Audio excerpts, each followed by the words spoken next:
So can you see my screen, Charlotte? Yeah.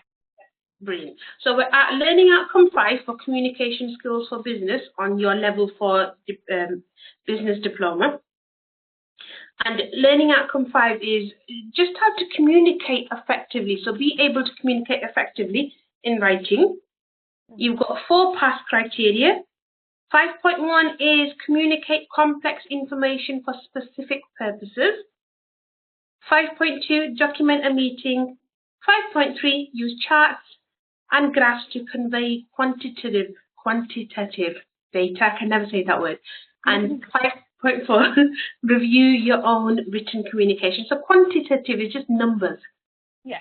And then 5D1 is adapt and use own written communication for different purposes and audiences. And we're going to go on here. So like we had in Learning Outcome 4, just a quick recap. We just talked about how we present oral information, how to make it effective, how to create a PowerPoint presentation, how technology can support us when we're using images and graphs and charts, and cutting down, like when we make a presentation, we'll put down the basic key points of information and then we'll elaborate verbally, or you can use speaker notes within that. Mm-hmm. You had that skills audit that you could use to assess your own communication as well. Yeah. So this Learning Outcome 5 is very similar to what we did in Learning Outcome 4. So that was oral, but this is written now.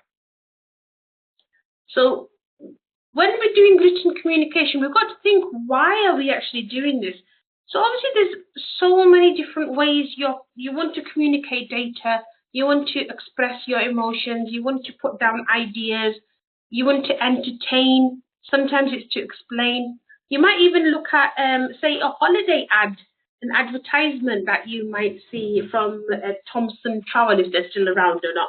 But things like where they're saying, come to these sunny beaches, we've got soft sand, nice umbrella drinks, you know, where they're really trying to convince you and persuade you to actually come in and buy a holiday from them. So there's so many different purposes. Can you think of any purposes of writing? Maybe if you have like minutes in a meeting, it's written down, or you know, like if you have a meeting, like HR meeting, it's all written down in writing. You've just put the nail on the head there. We are going to talk about minutes of meeting a little bit later as well, so well done. I promise I've not looked at this. Yeah. So for 5.1, it's just communicating complex information for a specific purpose. So if I'm, what's he called, the Apple guy, if I want to say, right, whenever he has those conferences that come out and he's like, right, look at my new iPhone, it's got one extra camera, or it's slightly more better graphically, but everything else is the same. You know, what they just pick out on the key points. Or if I'm a car salesman, I'm going to be really pitching to you. You've come in, you want to buy a car, and I'm going to not just, you've obviously come in for a purpose, you want a car. I mean, I'm thinking back to when I was buying a car a few months ago. I went in, I went with my husband, we looked, and I was like, oh, I like the look of this. I go by looks. And then he was like, okay. So he had narrowed it down. He said, you know, which one do you like out of these? So I'm like, okay. And then it was like, oh, for this color, is this much extra money? But do you want it in white, or which is the same price, or do you want to get it in, you know, in one of these fantastic colors? And he brings a tray out to me with all these really cool, like marbly type shapes with the colors on them, and they're all shiny and fancy. So you end up choosing another colour for a good few £100 more. And it's all sales techniques, isn't it? I mean, they do it using their body language, using a visual, by showing. If somebody said, oh, you want, my car's blue, they'd be like, oh, do you want white or blue? I'd be like, yeah, I'm not too bothered. But when they show you and they say, oh, this is denim, it's not blue, it's denim, you're like, ooh, that's fancy. Yeah, or this one's graphite. And you're like, oh, or slate, you know, all of these things, they really help you. And then they're not just selling you the car, they're selling you all the insurances and the bits and bobs that they want to go with it, where they make a lot more money on it, to be honest. So the whole point is, whichever area you're in, you're going to communicate your business information in that way. Whether it's to make a sale, whether it's to do a press conference, whether it's to do a training session for someone, you're using so many different tips and tricks, visuals, body language. You want to make your voice sound more excited, like show enthusiasm. So all of these things really work to communicate the complex information you want. And sometimes this information can be boring, but the way you present it can be quite, interesting. You can change the tone of it, to be honest. So sorry about the doors. I don't know what's going on behind me, but it's like a hurricane. So you've got other examples of this information. So, people do a lot of sales on Facebook. You've got Facebook Market page. There's so many places that will be like advertising their beauty businesses or hairdressing or anything, to be honest. You've got tweets, and I don't even know how to do tweets. I have no idea. And then you do tweets showing images, the graphs, or like on LinkedIn, I'll go on there and there'll be so many articles that are on there, daily news that I'll get on things that I'm interested in. There's so many different things that are available. And you're like, it feels like a social meeting site, so it doesn't really feel like someone's ramming information down your throat because you're willingly clicking on, aren't you? Mm-hmm. And then, like you mentioned, your documentation, your minutes of the meetings, your agendas, your memos. So all of these are just examples of complex written information. When you're working on a daily basis, how do you convey your info, written-wise? Mostly through emails or spreadsheets, really. Yeah. Yeah. No, that is maybe a best way, isn't it? Yeah. And then for 5.2, document a meeting. Now, this is where you're going to be going on and doing your minutes of meeting. So you're making documentation of it. These minutes can actually, in some circumstances, act as a legal document. So if there's ever an issue, then you can say that this is what we did. They're really good for, especially when we have meetings, the important ones like standardization, making sure we're marking our students' work correctly, or we're sorting out our teaching schedules. We'll have minutes of them so that we know that, okay, and 3 months ago, this is what we did.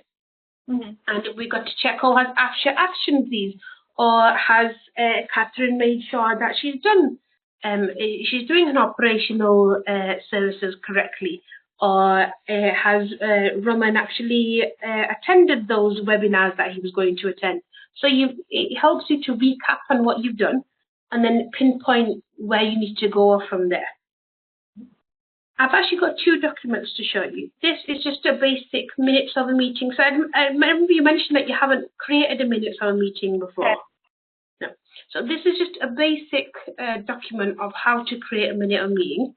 Then I've also got a minutes of a meeting that I created many years ago, but maybe in 2020 as part of the previous setting that I was working in. But it was my very first one, so I saved it. So it just gives you a good idea of how things get filled out. It's a slightly different layout, but staff minutes of meeting, when you sat down to do it, what time it was, where it was, who attended, who wasn't able to attend, so that's apologies. What was the purpose of the meeting? At that time it was to do a phonics review. Mm-hmm. And then your meeting is led by who's leading it, and then you do welcome introductions. You're putting down part by part what each person is actually going to be doing. And then in this little box is just who it's going to be actioned by. Yeah. So so it's just really, you're putting down what you're talking about, the main areas, and then you're just saying that, okay, Afsha's going to be actioning this, or Karen's going to be actioning this, or Amanda's going to action this. So it's the initials that you use normally.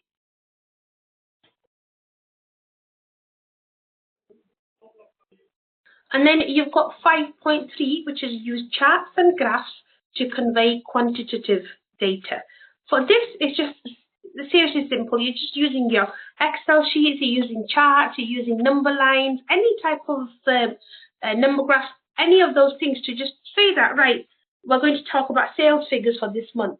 And instead of writing it down saying that 72% of iPads were sold and 30% of phones were sold, you might just put it down in like a line graph or a chart graph, a bar chart, sorry, and then you're displaying it in that way. Now, these type of things are quite good to be displayed in this way because they give you that visual that you need. So it does work out as quite good in that way. But even if you ever made a personal development plan, that is sort of a chart that you're creating as well, like a table chart, because you're not doing it in paragraphs and paragraphs where it can be boring for someone to read. You're actually breaking it down onto steps. Have you ever created a personal development plan for yourself? No, never. Have you ever seen a personal development plan? Yeah, thinking one. Yeah. You have little keys or little points on it, don't you, saying that what area you want to action, what sort of steps you're going to take to do it, and you know how it's going to do things for you, what sort of time it's going to take you, and even sometimes how much cost it's going to be. So these type of things are a nice way to convey that information. If you just excuse me for one moment, please.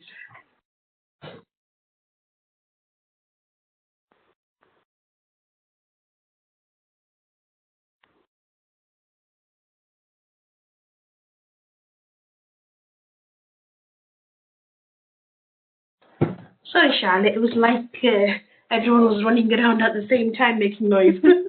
It's so distracting. I thought if I'm getting distracted, you're definitely going to be as well. And come on, let's go on to the next step. So in other words, just make sure that you're being concise. You need to use, now it says learn to tell stories. Now, if you were to give this to me, I don't know what it's about. I might have never seen anything like this before, so you need to be able to explain it to me in an interesting way. Yeah. You don't want to be having like something that where someone says, tell me briefly about yourself, or give me a brief recap of what we did. You don't want it something that should take 2 sentences to take 10 sentences. So be concise. Make sure you know who you're talking to. Can they understand you?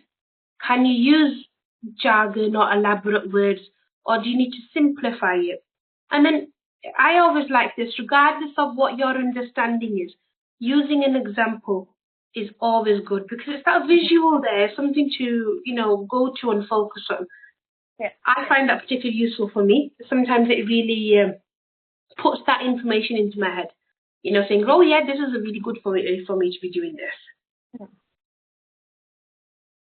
And then we have 5.4, which is review your own written communications. Now on here, you're just going to be reflecting and just thinking back. Are you aware of what reflection or reviewing is? No. Okay, so just think back. When, for example, tell me how your day was today, please. Mine, good. Busy. So did you have any issues today with any, like, getting into work, or was it pouring down? Did you get soaked? Yeah. Yeah. Training, yeah. Yeah. So the thing is, when I'm thinking about reviewing myself, now reviewing and reflection are quite the same thing. It's where you're thinking back, you're looking back and seeing what have I done right, what have I done wrong. Now, that's on a personal level where you think, oh, right, oh, I spoke to that customer, I shouldn't have spoken to them in that way. Maybe could have been more calm, or maybe I could have been more helpful, or no, I was correct, they were just going out of, they weren't ready to listen. Reviewing is when, you know, if you've written your email, and then you're actually physically going back into it, you're thinking right before you do that send button, you're saying, is my grammar correct? Have I used capital I's? Have I made sure that I've done my spelling correctly? Is this style fine? Have I repeated myself too many times? Have I used too many capital letters and made it look all shouty, or do I want it to be highlighted? Can I change these capital letters and do it a normal font, non-caps, but then highlight it in a different color? So you're really just looking back at your what you're physically putting down. So when an email that you're sending in, and you're just actually looking down and seeing how does it look good? Spelling's okay, is everything fine? And then you're looking at the 7 C's of communication while you're at it. This is where you're looking at making sure that your information is concise, that is complete and it's correct, that you're being courteous, that you're not being rude with it. Then you've got clarity in there, so that is clear, you're considerate, and so that you're actually considering what other people might be feeling or when they may or may not be able to reply. I actually get a lot of emails in the evenings from students from different times, and there's one thing that particularly stood out to me. Now, I'll answer back when I'm back at work, or if I've got a couple of minutes, I'll answer there and then, depending on what I'm doing. But there was one email that stood out to me in the part where the student signed off. He'd written, if this is out of your working hours, please do not respond to me until you're physically back, you know, along those lines. And I thought that's quite courteous. It's nice to, even though I had the choice whether or not to respond, when you have someone say that to you, you feel like you're not pressured or rushed into something. So teeny things like that can affect, it can be quite nice. And then you just need to be able to track and record your own progress for communication. See how your own effectiveness is for this communication. You know, you put down, am I quite good at communication? What is my body language like? What's my tone of voice like? How do I deliver? So you grade yourself. Are you poor, average, good, or an expert?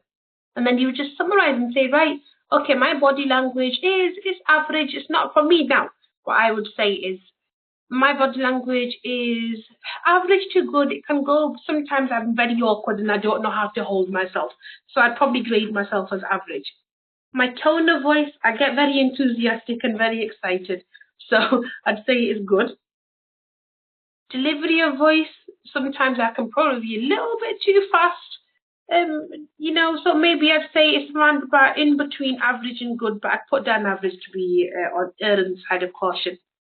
Facial expression, I'm very expressive. You can look at my face and you know exactly what I'm feeling. So I'd say I'm excellent with that. I'm a bit like that. I can't hide. You can't, I can't hide when I'm feeling a little bit like that, or especially when I'm confused. You can tell straight away, like, do you understand? I'm like, yeah.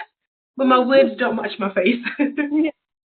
And then use of ICT, I'd say I'm very basic. I wish there was a basic one here as well, this little chart that I'm looking at here. But I'd probably say average for that, because if it gets into something that I get used to, I'm fine. But if it's something that needs downloading, I hate downloading things. I always do. For the life of me, I cannot connect a printer onto my computer. You know, when you first get a new printer and you want to download the software, everybody in my family, even my 12-year-old can do it. I can't. No. I don't. Yeah, oh, seriously. And I've never been able to do it. I've always had to get a family member or someone come in to do it.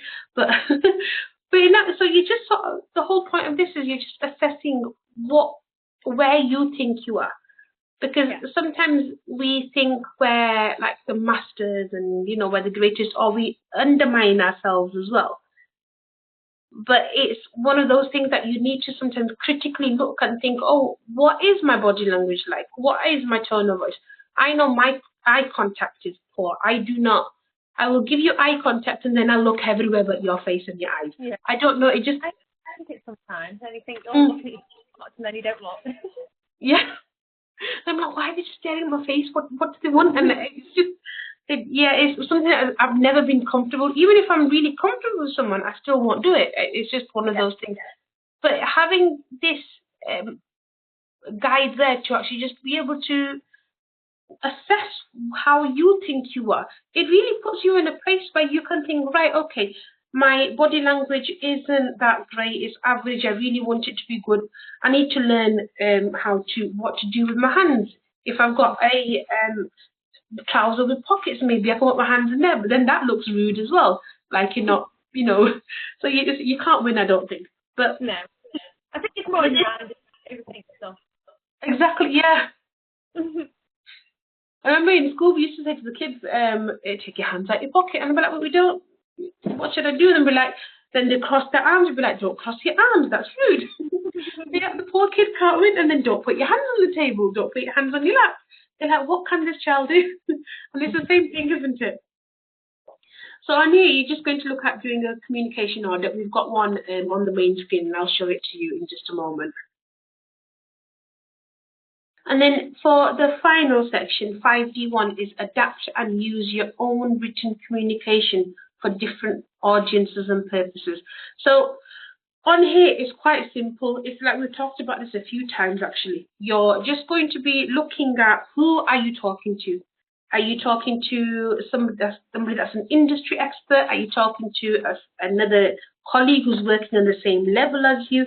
Are you talking to a new starter who may have just come fresh out of training and they've never done any admin before? They've never really done any sales before in their life. They've never done anything managerial. If you go and try and explain to them all these different management styles and how communication can be horizontal or vertical or upwards and downwards, they might not understand. You've got to adapt how you speak to different people and your tone, your writing, all of these. But again, you've got to make sure that you're concise. So be clear. Don't put filling words in.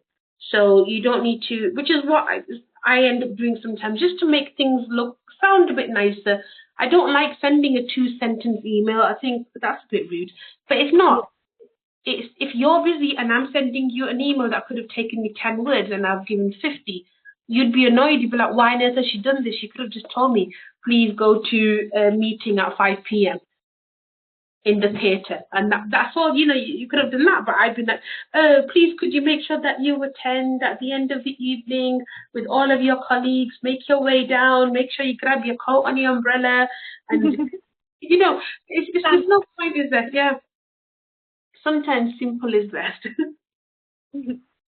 And then again, make sure it's precise so that your statement, you can verify what you're saying. If you give information, you need to be able to back it up so that, it's correct.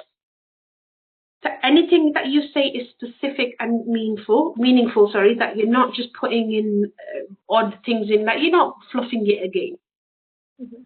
That you're putting down the exact data that needs to be done. Because if you say to me, oh, there's a meeting at 5 p.m. at the end of the day, and that's your email, I'd be like, but where?